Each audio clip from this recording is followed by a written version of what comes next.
All right, everybody. Welcome back to the Vegas Guys Locker Room. I'm your host, as always, Jay, and today we are joined by Rick. How we doing, buddy?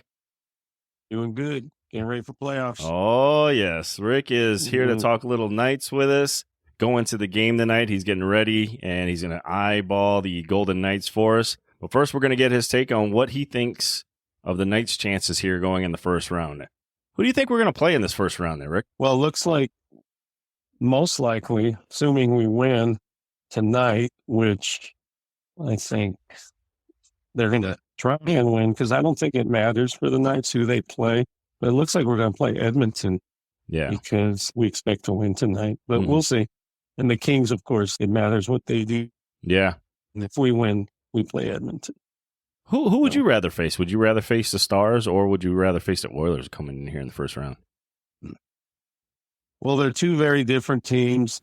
With Edmonton, you have to deal with the speed, very fast team that can really skate. And with Dallas, you're dealing more with some bigger bodies. But the Knights have a plan for either type of team in the playoffs, because they did well against Dallas, because Dallas, they're not going to skate circles around you. And you can get physical with them and really shut down their offense. But with Edmonton, you're always going to have to deal with just trying to keep up with their skating, especially the way they come out of the gate. Usually in the first period, they try and blow teams off the ice in the first period. But if you can sustain that, then you got them. Usually you can wear them down in the third period. But I really don't think it matters. They can adjust to either type of team. But as a fan and a follower, I think I'd rather play Dallas, just because Edmonton, not only they seem to have a chip on their shoulder to prove to the world that they can win a playoff round.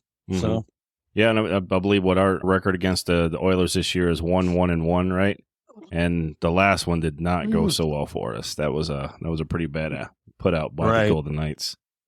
Right, but we were the team that stopped their streak too. That when they had that, I forget what they were undefeated. Was it 16 in a row 16, 17, something like that? Yeah, they were on a nice streak there.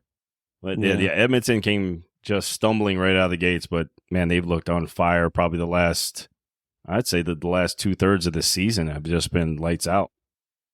And I think they did the right thing this year for once. They kind of rested McDavid. He had a little minor injury, but they were able to rest him for late in the season for a few games.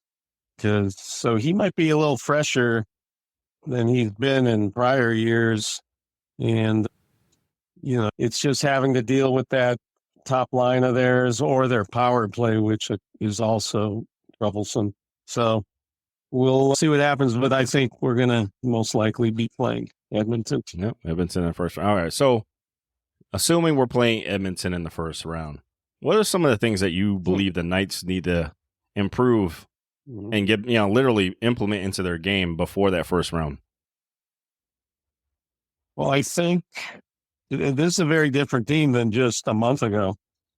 I mean, we now have what we really need to deal with what Edmonton brings. That is, we can match our power play all of a sudden is starting to click. And it's clicking because we have options now. Yeah. Instead of just looking at what Eichel's going to do or what they're going to do at the point with Theodore. Now you can put a hurdle right in front of the net. You can give a little more space to Eichel to either shoot or pass. That opens up things for other guys, Marchessault on the other wing. And it just seems like Hurdle's been the catalyst to change the whole dynamic of the power play.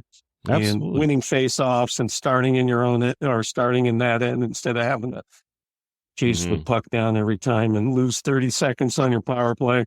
So I think that we can match them if it becomes a higher scoring affair, which it can occur with Edmonton. I think we now have some weapons some options we can deal with. But also on the other end, it looks to me, at least right now, our goaltending is kind of an unknown. because last year going in, we had 3 goalies that were hot. We were rotating guys. We had Brassois. We even had Quick jump in and get a few wins. But now it's really on Logan Thompson, who's never played a playoff game, and on Aiden Hill to find his magic. But on the other end, Skinner, to me, is a beatable goalie. So I think that it just looks to me like it could be a very entertaining series, and I would expect more scoring than last year when we seemed to have their number. Also, Aiden Hill was red hot at the time, and they just couldn't score on him. He was like a wall. Oh, yeah. So it's going to be different. It'll be different than last year. It'll be a challenge. But I just think when you're facing Edmonton, you just got to hang in there till they run out of gas a little, which is inevitable. They play so fast and so hard, they can't sustain it for 3 periods. So you just got to keep the game close, I think if they can just stay in the game until the 3rd period and try to take advantage of maybe having the fresher legs, because we do rotate more lines through there than, of course, Edmonton. Edmonton is very 1-2 line heavy. They play McDavid and Draisaitl a lot. And I think you're right. I think we do that. And speaking of the power play, did I see that? I like that lineup. I think that's what I saw. I think Hanifin running the points, Hurdle, Eichel, and then Marshy off on the wing. Right. That really looked good. I really like the look of that. It seems to me, just watching it, we love Theodore. Theodore's been a great player for several years. But Hanifin, he kind of takes it to another level when it comes to his creativity and his ability to pass or shoot, or he just seems to see the eye. And I think Cassidy's decided that's the quarterback. That's the guy I want on the first team of the power play, because it's been evident, and it's very easy to see that he moves the puck quick. Sometimes Theodore likes to hold on to it a little too long. And I think teams have gotten used to he looks like he maybe doesn't want to shoot as much as he should. He's got a good shot, but sometimes he just doesn't want to. And it looks like Hanifin, he's not shy about just unloading a shot whenever he feels like it. And they just locked him up that tells you right there how they feel about him. Oh, yeah. They just locked him up for the next 8 years. So I thought that was a great signing. I thought that was a good move. And it may seem a little high on the average now. What is it, 7.5? 7. Yeah. But in 2 years, that's going to be a heck of a contract to have, I think. Because I think that's just the price is going to go up for these power play-led quarterback defensemen that you need. Every team needs a great one.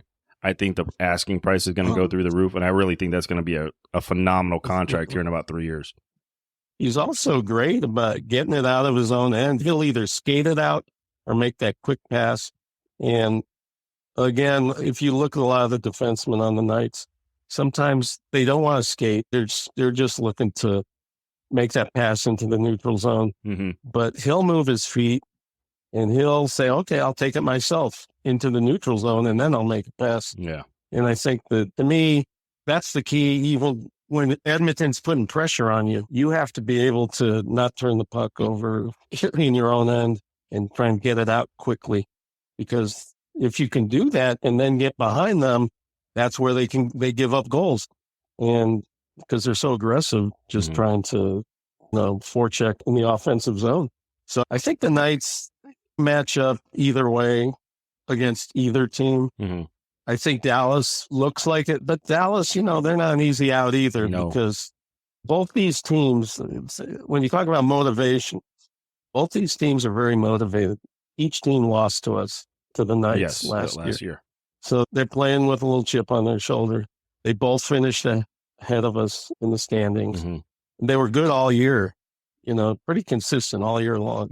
The Knights have had a up and down year. Could be peaking in dangers right at the right time, but we'll see. It's hard to just push a button, but we'll see.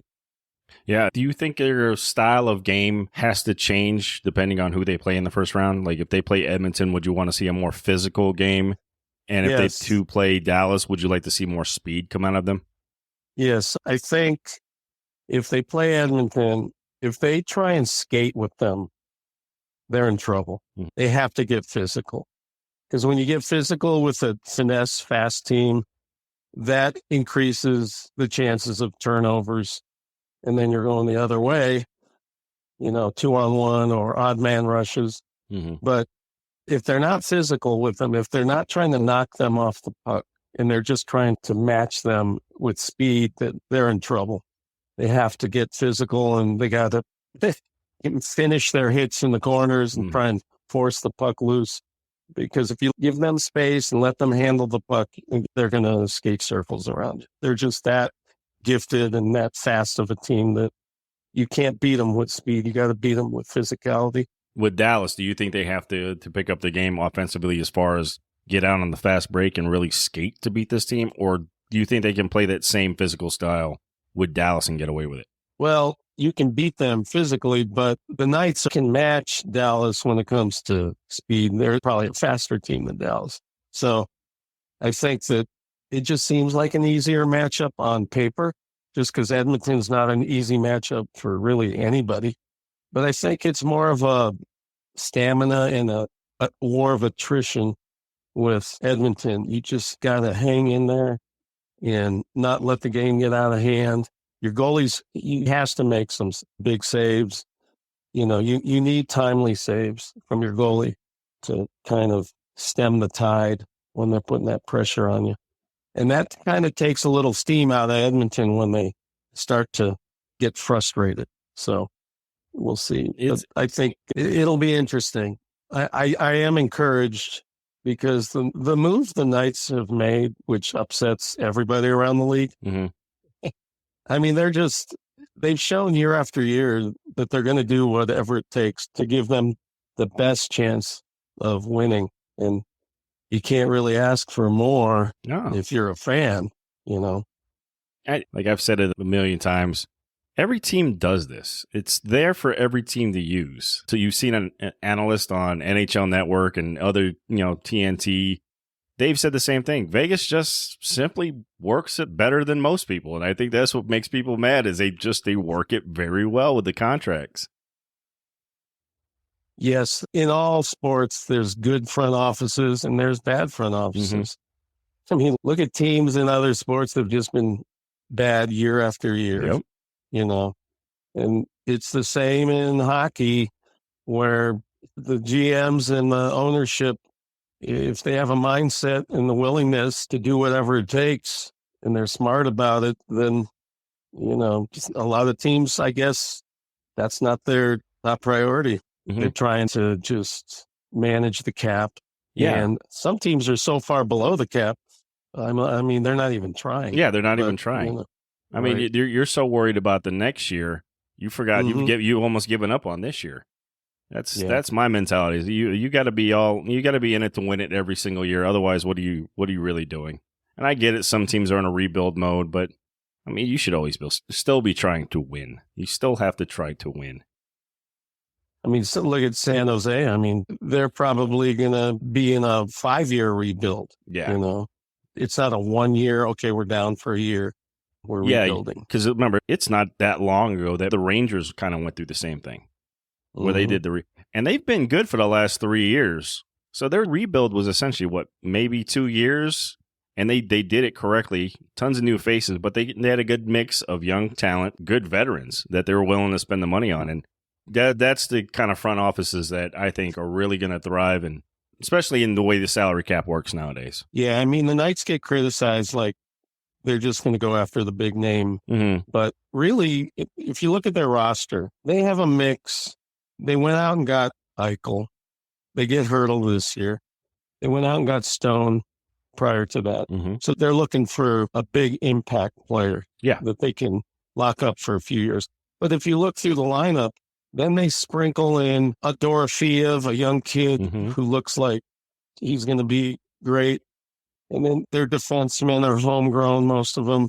Nick Haig and Theodore. Theodore, actually, they got right from Anaheim. He's been with them since the first year. Whitecloud is homegrown. They're trying to mix in some of the farm system players with some talent and experience. And they've done it well. And it works. And now the expectation is that every year we're expected to contend. Absolutely. Yeah. And that's all you can really ask for. If you're a fan of a team or you're a season ticket holder, you want to see that. Yeah. You're supporting the team. And this year's been rough with injuries and such, but here they are. They're in the playoffs again. So it's going to be fun to watch. And of course, you are going to the game tonight to see the regular season finale. Yeah, it'll be fun. The last game, they usually do some fun things. Yeah. But with jerseys and things like that. Good times. But I was looking at, I know a couple players, one player in particular is kind of Alex Pietrangelo. He has not played in over 2 weeks. And they keep saying illness. So, we're not sure what the issue is. They're saying he'll be ready by the playoffs, but he won't be playing again tonight. Yeah, it was curious to see. I was wondering, he's played a ton of minutes over the last 3 years with us. And I'm curious that maybe they're just wanting him to be fresh for the playoffs. Yeah, it could be. It'd be just, hey, take a couple of weeks off. You need to rest up. Yeah, it's going to be good to watch. I can't wait. As vague as the injury report is, it's an illness. Yeah, you can be anything. Yeah. The way, especially with hockey, I mean, it's lower body injury, upper body injury. You don't know any of that stuff. Who knows? Right. Stevenson's also not playing tonight. Oh, is he out of the lineup as well? Wow. Yeah, that's interesting. Yeah. But we know Stone's been practicing. So game 1 of the first round, we'll see if he's in the lineup. If he is, just be prepared for the whole Twitter feed and the internet to light up with how unfair it is. Yep. That Stone shows up game 1. Oh, you already know that. You already know that's it. Everybody's waiting in. I'm sure they've got it all prepped and ready to go to hit up social media and talk about how this is ridiculous and how unfair and everything else that goes along with it. To see the lines. I mean, you got Eichel. He's not going to mess with Eichel, Marchessault, Barbashev. Yeah. But the second line could be Hurdle, Stone, and fill in the blank, Stevenson, or who knows? We don't know. But you got Hurdle and Stone possibly playing together. Do you think that's a good matchup? Because, Stone is not a strong skater, and Hurdle's kind of strength is getting in front of the net, and so that's kind of Stone's too. His hand-eye coordination is phenomenal as well. Do you think that's a good matchup on a line together? Well, if you have Stevenson in there, you got your speed. I don't know. He might just mix and match. I think he likes Carlson on that third line, because for years it was you get nothing out of your third line. Yeah. And now you got a third line that's productive with Carlson, Dorofeev, and either Manta or Amadio. And those guys play great defensively as well. That line they can match up with anybody. Absolutely. Yep. And it's good that you don't have to just always try and match up your first line against their first line. They could play, the Knights can play their fourth line or their third line against any team's number one line. Oh, it's fantastic to watch. Now, with all those injuries, what are you expecting to see? What are you looking for from the Vegas Golden Knights tonight in preparation for the playoffs?